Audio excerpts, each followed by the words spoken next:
all our speakers, please come on up. Let's have a discussion, broader discussion. We've heard an awful lot about hydrogen, right? So I bet there are going to be lots of questions on that.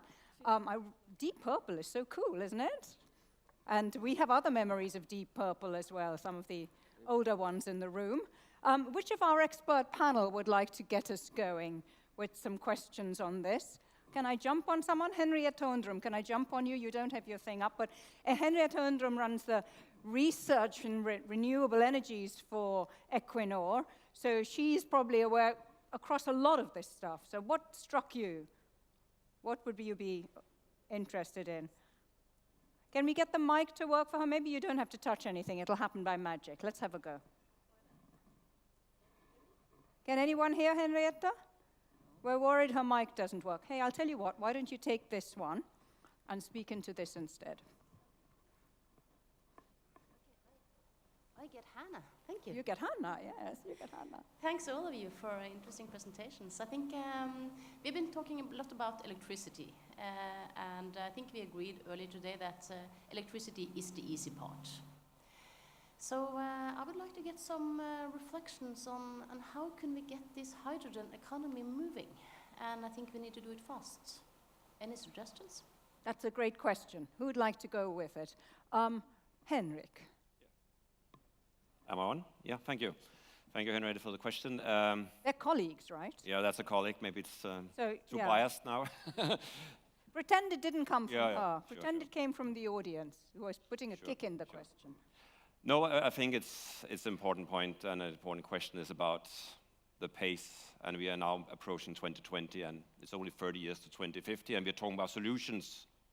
We somehow done a lot of electrification, which is, I would say, probably the low-hanging fruits, and now the more difficult part is where we have to enter. And I think that's where hydrogen plays an important role. But sorry to interrupt you, but didn't you say in your presentation that that northern thing in the north of England isn't going to start until 2028? That's 9 years from now. Yeah, but to speak more directly to Henriette. Yeah, sure, but like 9 years? It's about getting the policy in place. It's huge projects. But when it's up and running, it has a huge decarbonization impact. So it's not like when you have a solar, wind, probably you can do that in a 3 to 4 year time frame. But when you're having these mega scale decarbonization, well, we need maybe 6, 7 years. So what is the missing link then? Is it the CCS that's not there? Well, why can't we do it sooner? No, today it's the policy that's not in place. So we do not have a policy or framework that enables these big projects. These are huge, not energy projects, but also huge infrastructure projects that needs to be in place. And that will require policy decision and frameworks that enable us to create a business case. So Johan Hustad is kind of raising an eyebrow here. So let me follow on with a go for it. question there. Elaborate for me for just a little bit. I mean, where are we going to use all that hydrogen? If it's going to be in transportation, then there needs to be cars that use hydrogen, and nobody's going to buy a car that uses hydrogen until after the infrastructure is in place to refill it, right? Or is it fleet vehicle type? No, so our approach is not really addressing transport. So we are looking into industry, heat and power, and as Jenny told us, hydrogen-fired power station we can more or less build today.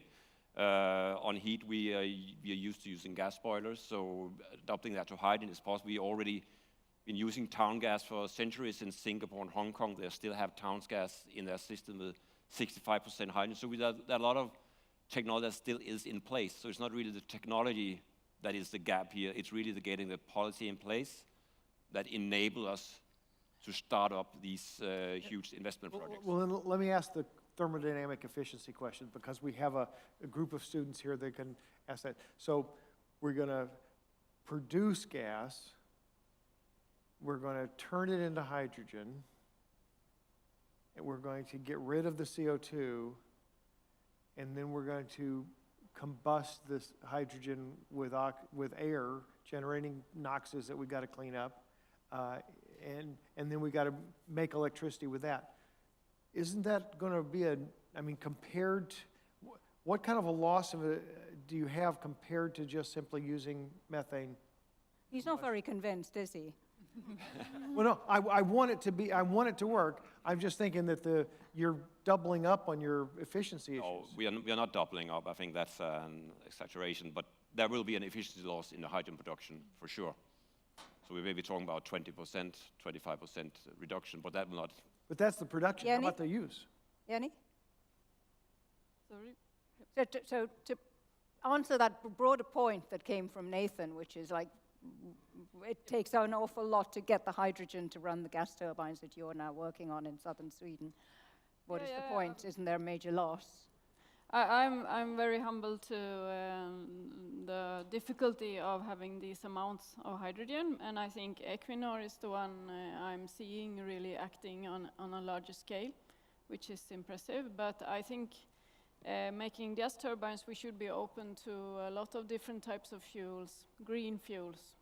So if you want to turn your hydrogen into ammonia, that could be a potential fuel, or if you want to do methanol or biogas, or the best thing would be if we could run on a bit of everything to serve our customers.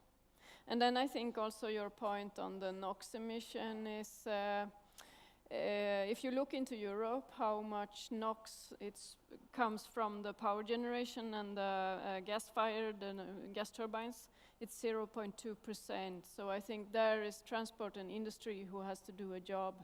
We are still performing well with our DLE combustion system, so NOx would be the least problem. CO2 should be the focus.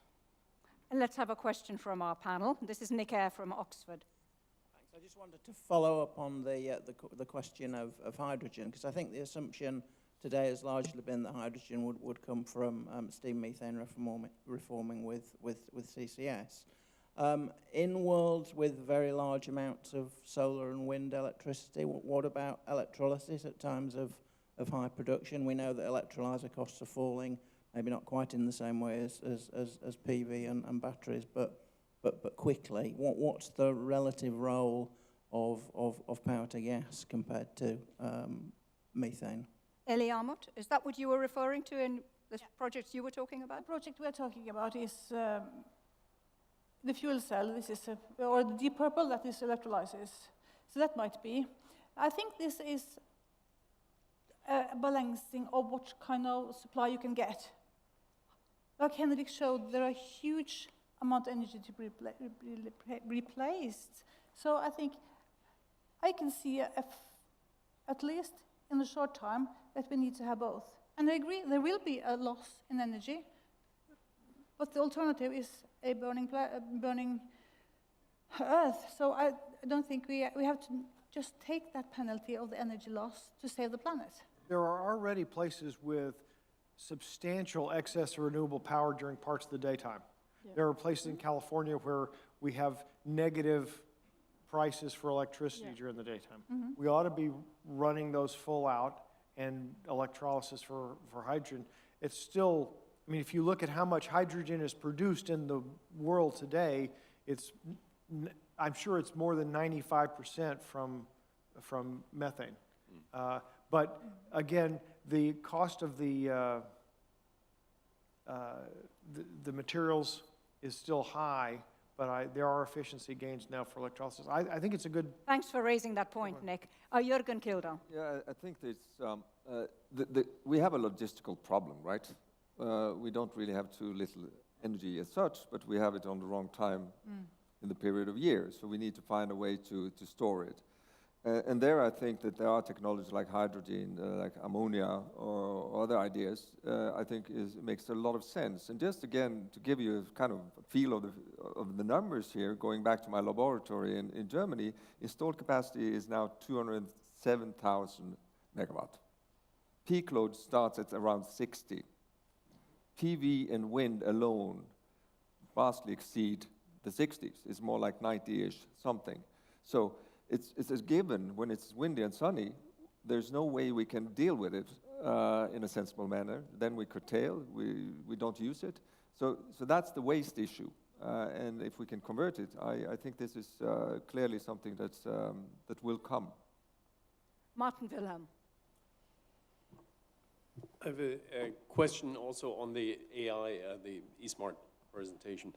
I think you made the point that we are doing a lot of traditional, huge amount of infrastructure investment in T&D and maybe hydro storage capacity that serves to integrate a lot of, I'd say, traditional renewable wind and solar capacity into the system.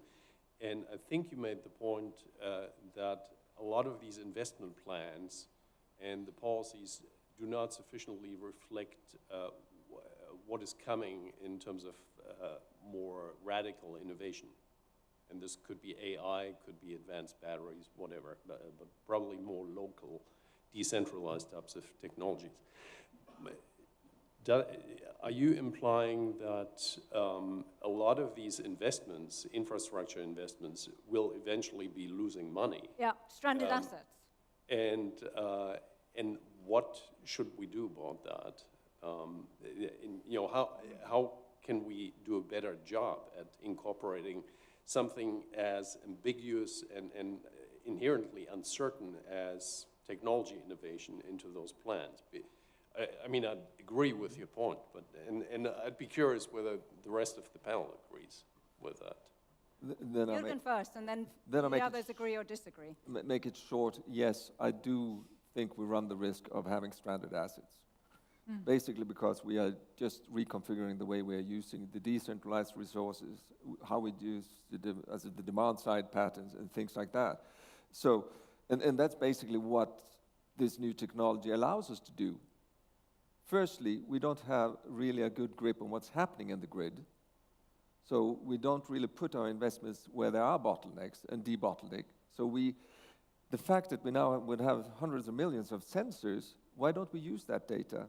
Why don't we compile it, get a more precise grip on it? And in that area, what will be the opportunity cost? How could I deal with this problem? Is it a new transformer? Is it a new landline? Or is it using the flexibility that's in that area? It's a completely different way of thinking it. In this centralized top-down, centralized generation, it will be upside down. So does anyone on the panel have a different view? That actually he's not going to be able to chop 30 to 40% off costs as he said he would? I'm surprised it's only 30%. The microgrid is the direction that people are building now. And the cost savings from it have been spectacular. Of the things that AI can do, this is one it really can do very well. I mean, Skynet, maybe not, but this is the kind of problem that AI can do and machine learning can do. If you go look at the kind of microgrids that have been developed around in California in particular, and the rest of the states, the microgrid for the Tokyo fish market has a separate power grid on a little microgrid, and when all these earthquakes and all everything else went down, their power stayed up. And you could buy fish even though you couldn't, have any power anywhere else. But things are extraordinarily, that cost is going to come down, and that's the most important sort of technical advance we need to push. So I'm going to throw this into the room very soon, but we have to have a response from Bente Hagem first. I mean, pie in the sky, dream on, what do you say? Okay, no, you just go for it. I can so, with this huge challenge we have of the energy transition, we need many things. We need more grids. True. We need better markets. We need artificial intelligence. We need to think decentralized. We need everything. So I think it's a little, I don't know, short-sighted, Jürgen. I know him. I know her too. So to put things up against each other. We need to optimize them, and we need certainly to use our data better as the grid operators. So I fully agree with you. And but he's not, you're being very, very nice friends here, Yeah, You're lightly disagreeing. Yeah. He was basically saying that a lot of money is being wasted. I said already that the grids that we are now investing in is not stranded assets. I said maybe it's a little too much with Asgeir's, drawings, right, because it's a little too much. But these ones that we have for 2030 we need We need to make sure that we have volumes from the north going to the south and from the east going to the west. And in the middle there, you have microgrids. It's going to develop, it's going to be good, but it's not, we need to optimize this. So is what he's talking about in terms of cost savings, is that just too ambitious? I'm sure. You can't both do right? I cannot say I think he has a good point in using the data that we have together, the DSOs. We have 2,700 DSOs in Europe and 43 TSOs. Certainly we can use the data better together, yeah, and reduce cost. So they will disagree in private, I think. Okay, so let's get some questions from the room. There was a young man over here I was going to throw the ball to before I got distracted. Please tell us who you are. Thank you. Hi, Xi, PhD student from NTU.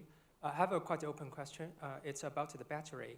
So in any kind of this energy transition, in case we need to transfer to the electricity, we need the battery to store the energy.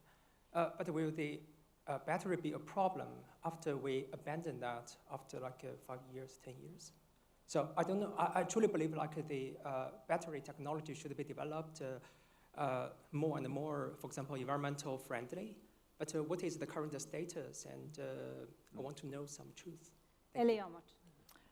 I think you're alluding to a very important point. And at present, I don't think the battery production at present is not part of a circular economy. I think in the future, we need to recycle, we need to keep the elements and the materials in the loop much longer than we do today. So for new developments, we are looking together with producers to see how can we overcome this problem so that when we are used, when we're delivering in, it's kind of a return on the batteries so that we can recycle or even reuse and keep the materials in the loop for even longer time. So this is a problem we have to solve. Anyone in our expert panel want to speak to that battery question? Please, Frida. Well, that's a really good question. I've been doing research on batteries for more than 10 years, so... We have the right person. I'm working a lot with Sintef. No, I think batteries is really an essential question, and recycling of batteries is something that really needs to be focused on a lot more, because it's unfortunately something that's been kind of, it's been forgotten a little bit. Another thing that concerns me a little bit in the battery industry is that it's extremely conservative. There's a lot of technologies But even out there. more than power generation? You know, well, like there's a lot of technology out there that could both improve the properties of the batteries, but it could also make them more environmentally friendly, because as Anders Strömman also knows, who's been doing a lot of calculations on these, they're quite, the CO2 footprint of producing batteries is quite high. This could be reduced dramatically. So I think that's, but the problem is getting new materials and new technology into the battery market takes a long, long time. I would say at least 15 years from you have a new material and until it's out there. So it's quite conservative, which it's an issue, because even good ideas could be really just kind of stopped before it gets to the market, because it's too expensive to get it out there. And remember what Tina Koljonen was saying earlier about, you know, the supply of copper and cobalt is not infinite. It's a very important question. Now, there was somebody here who had his hand up, and I'm going to give you the ball. Say hello to Hannah. Hi, Hannah. Well, hello again, everyone. My name is Kasper Torvaldsen, a PhD student at NTNU. I basically want to talk a little bit again about hydrogen, because you guys are mentioning that we can produce hydrogen from many different ways. We can use excess solar or renewable energy in order to store it, or we can also use it through means of LNG and natural gas. And when I'm hearing that kind of solution, I am a little bit hesitant at first, because, well, we are in a way where we have to focus about the CO2 emission, and I think that CCS is a good way of decreasing those emissions. It's not entirely the answer that we should approach in order to solve our emission problems. I think that we instead should be looking at the excess powers from renewable penetration And I actually want to use the quote that was given by Einstein, that if we try to solve problems with the same mindset that created them, using LNG as a hydrogen production way is actually trying to do that same way. So therefore, what I am hoping that Equinor could perhaps improve upon is that they could focus more on the renewable production side with offshore wind, but maybe on a more bigger scale, instead of still having the focus on oil and gas production. And I really hope that the politicians could incentivize some kind of focus in that area, because I think it's sorely needed if I think there could be a brighter tomorrow. Thank you. Thank you very much. That's all yours, buddy.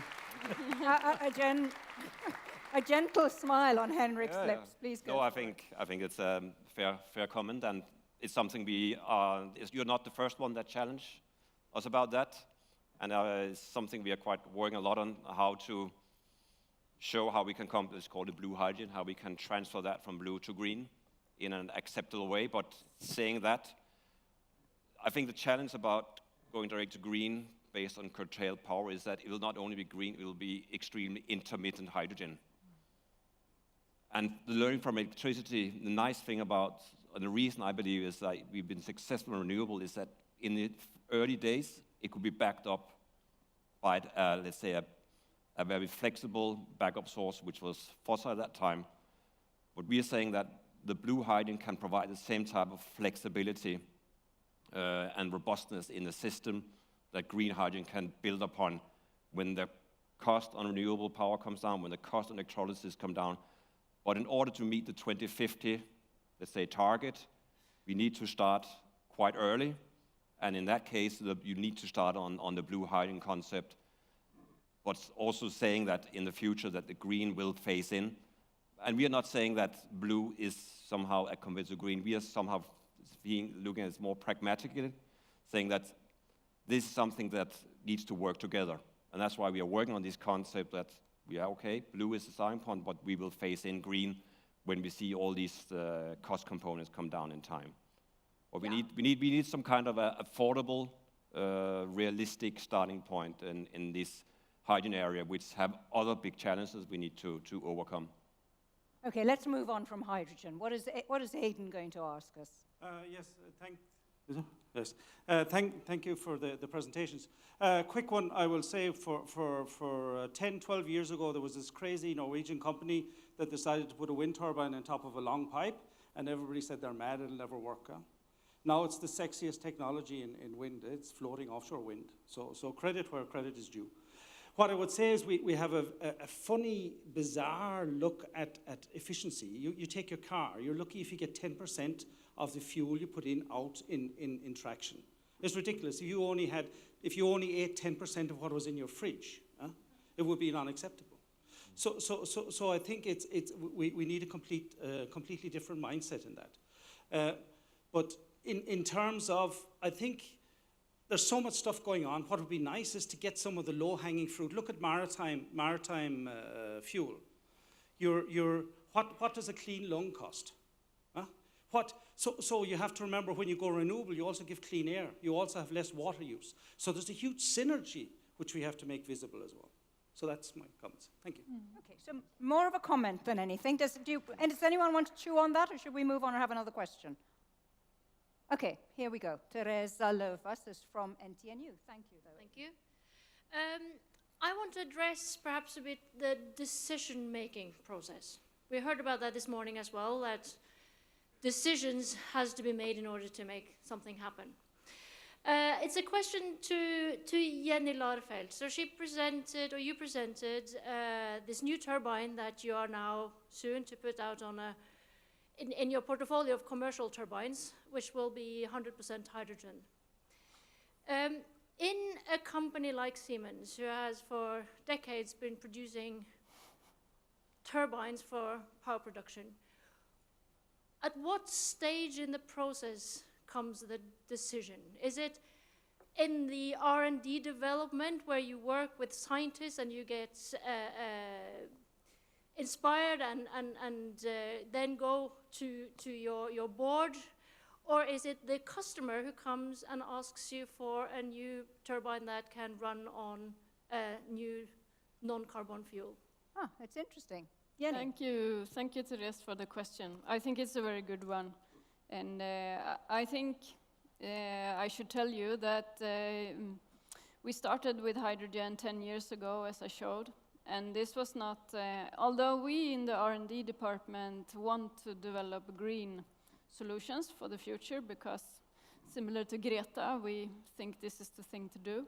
But it was for the customer, and we saw the markets with refinery gas and chemical industry, where they were already buying our turbomachinery to do power and usually steam. And then we saw that they sometimes were using the process waste gas in heat recovery boilers, and sometimes simply flaring it. And this is such a waste. It's fossil, all of this, and it's brown hydrogen they use for cracking or the chemical processes. But it's such a waste not to use all these process gas in the most efficient way. So our thinking at that time was that we should be able to use also these gases in our turbine to level up the efficiency, also producing electricity. So that's why we started, and then we don't get customer requests because they don't know we can do it. So we have to develop to some extent and then show that we are capable of doing something, and then we got more requests. And now with hydrogen, 10 years later, now it's like a very strong interest for all turbine frames in hydrogen, because everyone realized we have to do something. And then now we happen to be in a good position due to these chemical industries and the other sector. But it's always a much stronger pull if we get a request from a customer. So we can't do this on our own. We can show that it's a possibility and we are capable of doing it. But to pull it all the way out into a site and a full engine running at the customer side, we need a strong customer too. So to be realistic, when are your turbines that you were talking to us about likely to be deployed? Bought? Yeah, if Henrik wants them, I think we can do it in 3 or 5 year time frame. And already today he could have one that could run on 100% hydrogen at idle. So it's a question on how high load you need and what emissions you could tolerate, and it's a balance. So this is also why we need to be in a close contact with the customer. What is really the most important thing? Is it power, or is it flexibility that we can ramp up load in minutes or seconds, or what's the crucial? And then we target R&D development on delivering this. Yeah. Nathan? I took a relook at a bunch of the technologies that our company developed. Of course, we have while some of the things that we do overlaps with Siemens, most of what we do doesn't. So you look at where the ideas came from and how they came into place. And it's an enormous variety. The majority of them are evolution of previous things that you've done. But there are some that arise because your company has some specific capabilities. In our case, nanotechnology, we had some, quantum physicists, which was a little odd duck for our particular company to have many of those. And all of a sudden they were looking at stuff and they said, well, look, I can make this stuff. Can you do anything with that? And we're like, no. And then the next, how about this stuff? And pretty soon we said, wait, you can do that? And they came up with something that was lighter than aluminum and stronger than steel, and we could make it disappear, just dissolve when we wanted it to. So all of a sudden there were products from that. So some of those arose out of internal capabilities. But the biggest driver that we have, because we spend days and days each year with the major customers and reviewing their technical challenges, and I'm sure they spend some time with our competitors, even though they don't need to. But in the case of Equinor, some of the ideas they had, they had a particular formation that when they drilled through it, they couldn't keep the holes open. And so we said, well, we could drill through there and leave some casing in it while we drill and then let you keep drilling. And they said, yeah, build that. And then they had an idea that said, you know, we got these long wells and the things don't flow in evenly. But we got this air conditioner guy that works for us now, and he explained that in air conditioning systems like that, they change the hole size so that the ones close to the air conditioner are small holes, and you know, they have bigger pressure drops, and a little further out they have larger ones. Can you do that for a, you know, completion? And yeah, we can go build that. And it turns out that's like one of our top selling items that came about from Equinor Technology. They had really developed the concepts.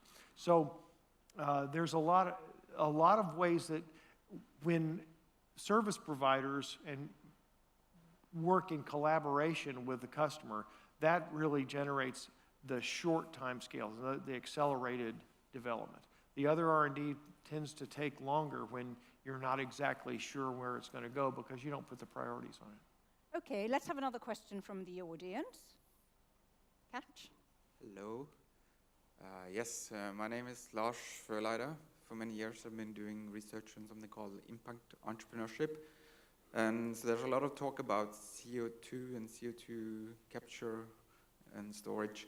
But I wonder if we kind of should talk more about greenhouse gases and at least have a balanced discussion about greenhouse gases versus CO2. So CO2 has a long-term effect on global warming, but methane, for instance, as a greenhouse gas, has a very short-term effect.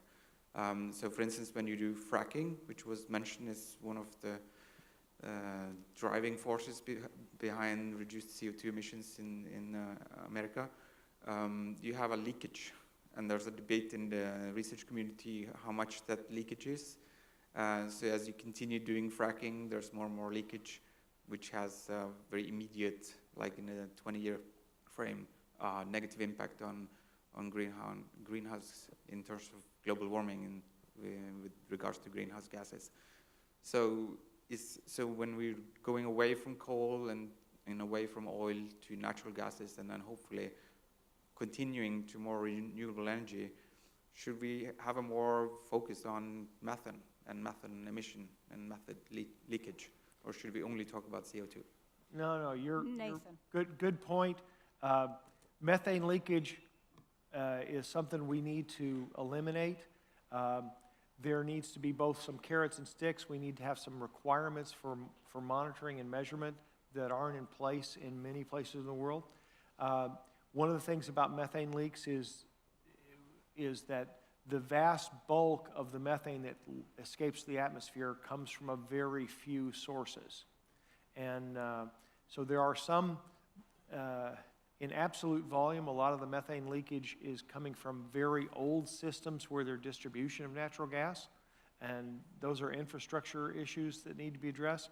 But the ones associated with natural gas development and production, you know, some people's estimates of those where they say that it's something like 3% leakage, that's impossible for me to accept a number that high. We measure things much closer than that. Now, if it's 3% of the natural gas associated with an oil well, where there's in West Texas, where there's very little gas to begin with, well, 3% of that would be almost no gas. So the Environmental Defense Fund, right now we have various ways to measure methane. A lot of it's satellite. There's some new satellites that are going to be launched that are going to have capacity to identify where methane in particular is being leaked. We're going to really have some better science on that. Some of the technology I presented were tools that are relatively inexpensive that we believe can be used to monitor that on a regular basis. You need to monitor it regularly. A lot of places monitor it once a year or less, and you need to monitor it constantly, identify those leaks, and get them done with, because I think that is a solvable problem, and it's one where we don't want to lose our product. We sell that stuff, so and Well, let's hope so. It's a solvable problem, Nathan. No, it's- Let's have another question from here, okay? Someone over here had their hands up. Hello, I'm a student at NTNU. My name is... higher up, please. Yes, I'm a student at NTNU. My name is Maikin. And we heard that it will take 10 to 15 years until a new battery technology will be in place. And we also heard about various processes that will take a long time, for example, the hydrogen and windmills. And I'm just wondering, what is it that takes such a long time? Is it policy making? Is it political will? Is it the will of the people? What is it that takes such a long time, and how can we speed it up? Because as we've seen on the timeline, we don't really have that much time. Thank you very much. But before you answer that, panelists, may I just twist that question a little bit? Thank you for the question. Because there is something that Jürgen Kildal was talking to us about, which is there right now, smart meters, right? There's smart meters all over the place. Germany is full of them, the UK is full of them. But why are we not using that data if indeed there is this prize that we can understand and process the data using AI? That's not 15 years away, that's there now. Please take it. Well, I think that there are many factors that causes this. Firstly, I think that the proprietary systems that we have today, they don't allow for it. So you need a new system. And as the managers would think that, oh, that's a 10 years project, it will take maybe hundreds of millions of euros to do that in a large company, that's also a misperception. Because you can use the information that's in the proprietary systems, also extract what you need for doing the analysis. So where I come from this industry, and the lead time is too long for many things, and you can explain them. In this area, it's short. So if you look at the big, I mean, the Facebook, the Googles, they're using this technology in a different manner, in a different context, but it's basically some of the same things that they're doing, and they're able to ramp this up very quickly. And now we do have the infrastructure. So I'm very impatient. Why can't we just start there to reduce the waste that we are producing? And talking about the car, getting back to some of the installations that we have, yeah, we have a fuel efficiency of, say, 20% on a car, but we're only using it 4% of the time, right? So you need to take both these aspects into consideration when you do the optimization. And as we have this very distributed, extremely complex animal, as you called it, the largest machine the human beings ever built was the energy system, then we need to have an augmented help in order to optimize it. Eliamot. I like the last slide from Jürgen, the Einstein quote. That's one of my favorite quotes. And I think the lagging time from when... louder, Ellie? Yeah, the lagging time by developing this new technology takes 10, 15 years. Yes, it does traditionally. But if you take this Einstein quote and think about it, so we need to rethink how we implement technology. We have implemented technology from the business side and say, how can we make business? What if we change it from the customer side? How can I, as an active customer, which Oscar alluded to early this morning, will that change the pace of the deployment of technology? I think that's part of what's happened with the smartphone. So I think we need to change how we think about new technology and how we implement new technology. And will it shorten the time? Yes, I think to so. implementation? I think so. Dr. Kurosawa, you have a question? Yes. Back to the hydrogen issue. So there is opportunity over hydrogen for the heavy. Sorry, Dr. Kurosawa, a bit louder. Yeah. There's opportunity over hydrogen, especially for the transport, for the heavy-duty trucks, and also the navigation. Also, it is mentioned, and also the aviation. So, could you have the feedback from the panel on that? Yeah. Are we going to have hydrogen-fueled planes in the next 50 years? I just got back from an interesting week with the Department of Defense doing a very small group of incredibly diverse people. I was one of the only two oil and gas people there. And I was stunned to find what the progress was for electric-powered planes. It's, you cannot imagine a 747 equivalent going to New York anytime soon. But the kind of plane that I flew from Amsterdam to here on, the getting to altitude and traveling with even 10, 15, 20 people, imagine it's a giant drone is what it is. And so hydrogen fuel cells are an option there in addition to conventional batteries. I would have bet solid money against that as a possibility, but there are 12 companies developing what they hope to be commercial transport people airplanes that are electric powered. And several additional ones for military applications. So when was the iPhone launched? When did we all have our life in our hands? When did that happen? 10 years ago? Wasn't that long, right? Yeah. So, and who could have guessed how our lives would have changed because of that thing that we now go to sleep with and I fight with my children over? And okay, so what I would like you to do, panelists, dear panelists, is to give us something that you think is going to have a similarly transformative effect in our life, right? So we've just heard about electric planes. What do you think? What are you going to dazzle us with? Give us something to end with about how our lives will be different. Somebody. Yeah. Ellie. I have a car. I drive it 15 minutes in the morning, 15 minutes in the afternoon. I pay a lot of money. It's a gasoline car. I don't feel the joy of driving, but I think it's very convenient that I have a car at 7 o'clock in the morning and at 7 o'clock in the afternoon. Could driving as a service, mobility as a service, would change my life. I would gladly embrace it. And I think more with me.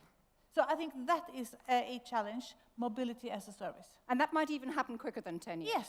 Okay, who else is going to give us something? Jenny. Yeah. Since I'm a combustion engineer, I have to comment this with, I never understood the idea of batteries, because there you sort of carry around the oxidizer and the fuel, and when you consumed it, it's still the same weight. So my thinking for the future is there is always a lot of interesting technology from military. And we know the space shuttles, and they run on hydrogen and oxygen and metal combustion. If you burn a metal, you are totally clean of carbon. So maybe I can see this coming. I don't know how and when and if I will fly with it, but I still believe in combustion. So. Somebody else, who's going to take it next? I think from my part, I think it's still have the convenience I have today.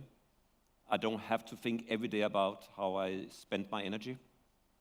I'm a bit concerned when people are talking about we have very high prices or low prices during the day. That makes me think I have to think even more carefully about how I use my energy. I would like to still have that convenience of not doing that my energy bill is still affordable.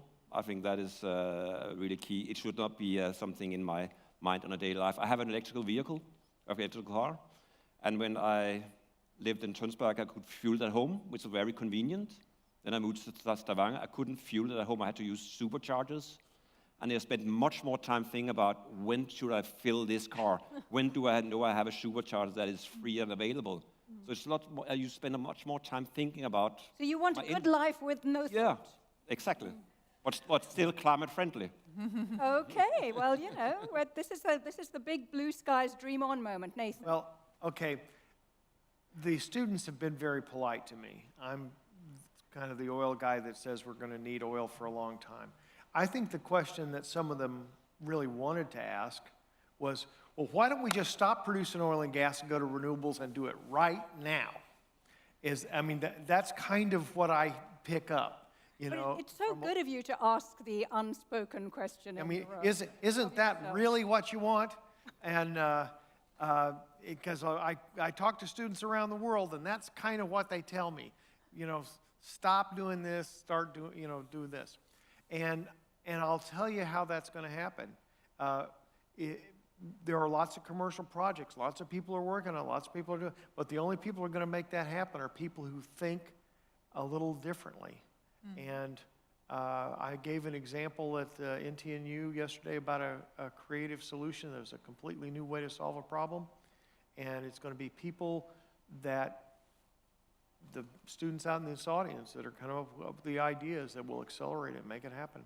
That's the exciting thing about the future. So are you saying an oil-free world is the thing that we should be looking for? Well, Is he if really that's what they want, I don't think it'll be. Every technical challenge I have, and look forward to it, I anticipate oil production for their lifetimes. I think we're going to change from. We're not going to run out of oil as we run out of the oil age. I think we're going to be producing coal for a long time just because. We did not want to hear that. Okay, we're now going to move smartly on. We're going to, but if anybody's going to fix it, it's dazzle gonna us. be these Give us something positive, please. Well, firstly, I would compliment the work that's done here in this institution, this university, and I would love to continue the cooperation with Oscar and his team, because I think this is part of the solution, actually being able to make these insights that you have and make it happen. So bringing me to, actually the main point would be that we as an industry dare to try new things at some scale. And once it works, that we dare to scale it up. Secondly, I think that we do have to spend a bit more time on communication, being relevant. And why should we be relevant as an energy provider to the customer? I think there's a huge potential in making people and consumers understand the context that we're operating in. My generation is probably the worst carbon footprint generation that I think ever seen in the history of mankind. Do we think about that? Do we really understand that what I'm doing this week would cost, or if it's a tree or so whatever, you just convert this some kind of communication, and you can do that as you have more and more data.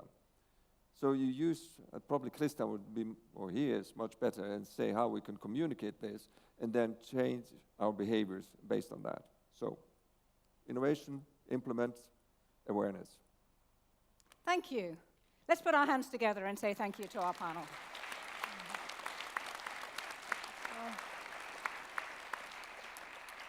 It's been a pleasure to have you with us.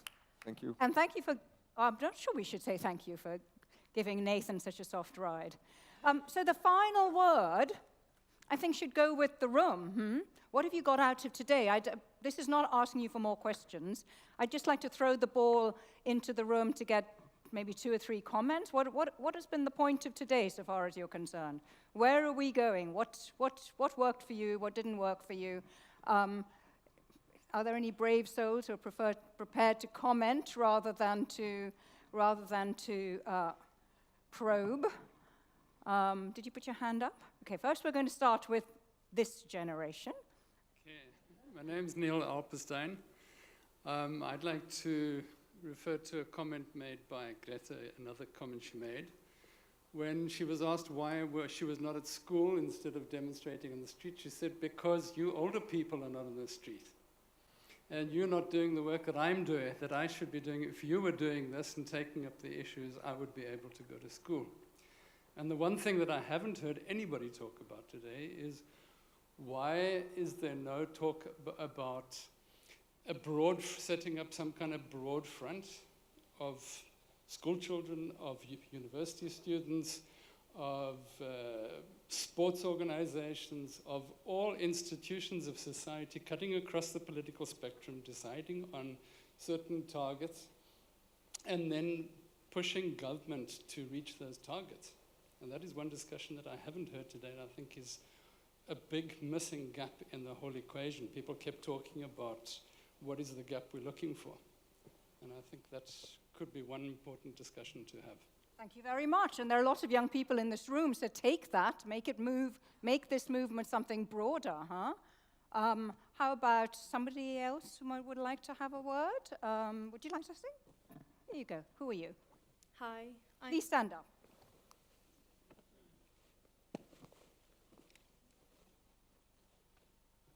Hi, I'm Alina.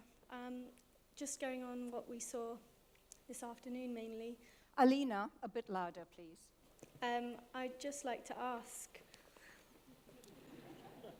Now I'm more nervous.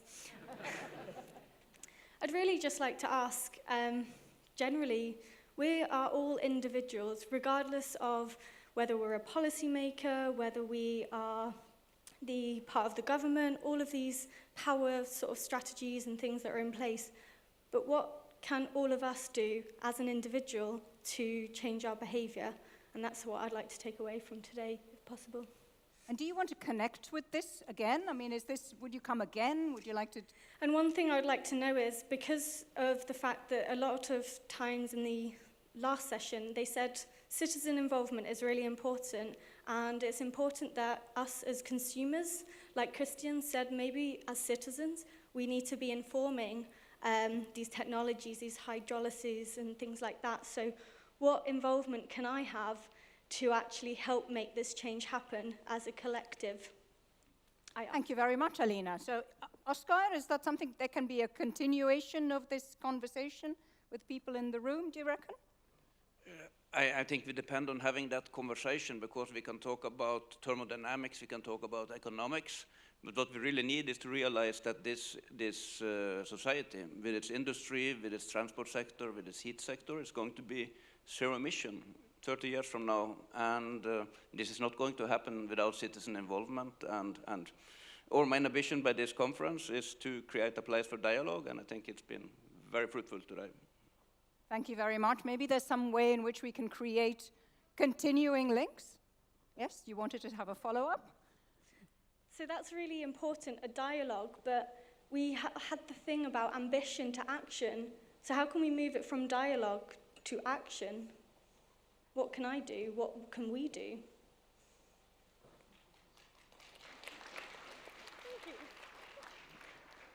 So we're putting you on the spot, Oscar, but is there a way in which you can continue this flowing, I think, is what Alina is sort of saying. Yeah, I think that this is an excellent comment, and I think we really need to go to action very soon. And we at universities very often see ourselves as providers of facts that someone else should act on. So I think one important thing we can do is to create this kind of arenas, but also make sure that we, together with industry, with policymakers and the citizens, actually follow up on this. And I think that's something that will be required from us as universities in the years to come, that we are more active in this process. And thank you for that invitation and reminder. This young man has got his hand up and has had it patiently for a while. What do you want to tell us? Good afternoon, everyone. My name is Baptiste. I'm a student at NTNU. So I have maybe the beginning of an action plan for you, Alina. We've been talking quite a few times about the importance for students but also not so young people to protest, to put pressure on government. And so last Friday was the Norwegian's National Climate Strike Day, and it was pretty awesome, as you could see on the pictures this morning. And I just wanted to let the audience know that there will be more events every Friday starting from now. So everybody's really welcome to join at Sissignan Place this Friday at 3 p.m. And I hope to see many of you there, because I think it's really important to keep the pressure on the government. Thank you very much.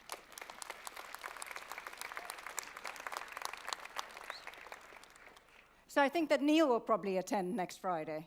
So you've got one recruit there, and no doubt Alina will attend, and maybe some people from the front row as well. Ladies and gentlemen, I hope you've really enjoyed the day. We haven't answered all your questions. We haven't even been able to begin to do so, but conversations have started. There is considerable commitment to address these issues. I think we can all agree with that. And with commitment and ambition, hopefully, we will get action. For now, I shall say goodbye, but many of you have signed up to join us for a reception and dinner a little bit later on. So we will continue the conversation in a couple of hours. Those who have signed up, this is going to be the beginning of something. Goodbye.